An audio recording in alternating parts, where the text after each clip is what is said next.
أهم أخبار النهاردة جايب لك ملخص أخبار الأهلي والزمالك، وأي خبر جديد نزل أنا هقوله لك. قبل أي حاجة ما تنساش تصلي على النبي محمد صلى الله عليه وسلم، والمتابعة واللايك الجميل ادعمني، علشان كده بنزل لك كل يوم نفس الفيديو وأخبار تفيدك جدا بإذن الله. صحيفة الرأي الأردنية محمود الخطيب كلف سيد عبد الحفيظ ببدء المفاوضات مع يزن النعيمات خلال الفترة المقبلة، والأهلي المصري جاهز لدفع الشرط الجزائي للعربي القطري لحسم الصف. مصدر بالأهلي لموقع 247 حدث تواصل مع يزن النعيمات ووافق على الانضمام للفريق، والقرار في يد تورب الآن. الشرط الجزائي في عقد يزن النعيمات مع العربي القطري $1,000,000 تقريبا. اليوم السابع الأهلي يتمسك بالتعاقد مع حامد حمدان في ميركاتو الأهلي الشتوي. مصدر داخل الأهلي لموقع 247 سبورتس تم الاستقرار على رحيل محمد مجدي قفشه عن الفريق، وفي حال وصول عرض رسمي سيتم الموافقة على رحيله. القاهرة 24 تفاصيل التجديد للاعبي الأهلي.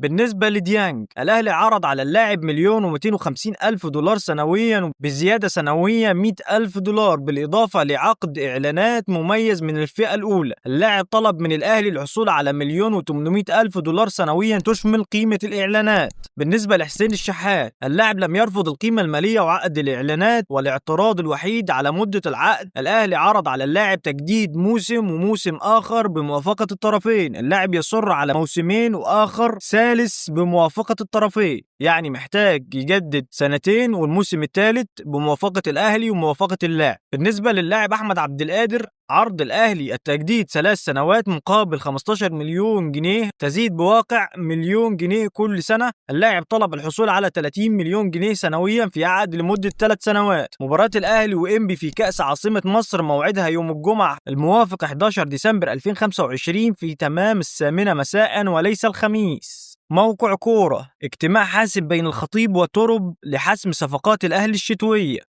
يعقد محمود الخطيب رئيس مجلس إدارة النادي الأهلي اجتماعا مهما وحاسما مع الدنماركي ييس تورب المدير الفني للفريق الأول لكرة القدم غدا الاثنين لمناقشة عدد من الملفات المرتبطة بفترة الانتقالات الشتوية المقبلة. أكد المصدر داخل النادي الأهلي في تصريحات خاصة لكورة أن الاجتماع الذي سيحضره سيد عبد الحفيظ عضو مجلس الإدارة سيكون بمثابة الاجتماع الفاصل في تحديد احتياجات الفريق وحسم صفقات الشتاء. وأضاف المصدر أن تورب سيحسم بشكل نهائي اختياراته ما بين قائمة الأسماء التي عرضت عليه خلال الفترة الماضية، مشيرا إلى أن الأهلي يستهدف التعاقد مع 4 لاعبين في يناير، تشمل مهاجما وظهير أيسر وقلب دفاع ولاعب وسط، تحسبا لاحتمال رحيل أليو ديانج الذي لم يرد حتى الآن على عرض تجديد عقده قبل سفره للانضمام إلى منتخب بلاده. وأوضح المصدر أن الأهلي بات قريبا من حسم صفقة جديدة قبل نهاية الموسم الجاري مبدئيا مع اللاعبين المدرجين في القائمة المختصرة التي تم تقديمها للمدير الفني سابقا.